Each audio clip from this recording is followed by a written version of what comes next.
SANDF Reserve Services and its Major Theophilus. Please tell us about this part of the Army. What is it about?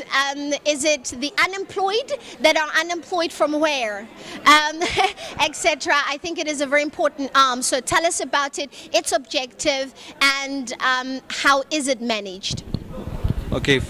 First of all, thank you for the opportunity to share about the Reserve Force, the Army Reserve Force. Just one correction, we are not made up of just unemployed. Many of our members are employed, and in fact that is the desire of the Defence Force for us to have and utilize employed as well as unemployed members.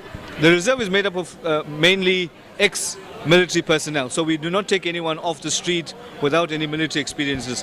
All our personnel have to be military trained, either in the different corps, and you have to be a soldier in order to be in a reserve. So we do not take anyone just off the street to be in the reserve.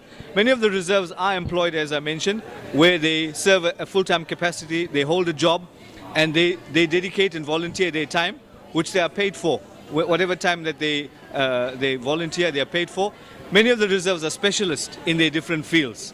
Some of them they're made up of various age groups. So you could get young, you could get old, you could get specialized, you could get different ranks. And the Defence Force is moving towards a larger number of Reserve Force members, similar to the American and the other countries, where you have a very small contingent of full-time, and your major part is played by the Reserve Force. So what we want to do is to strengthen the Reserve Force, to get more members on our database, and not all of them are called up at a particular time. Many of our Reserve Force members are called up at different times for different reasons, whether it be for unrest, whether it be for deployment, whether it be for training.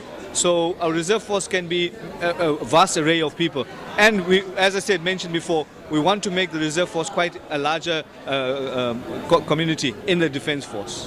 Thank you very much. Thank you, ma'am.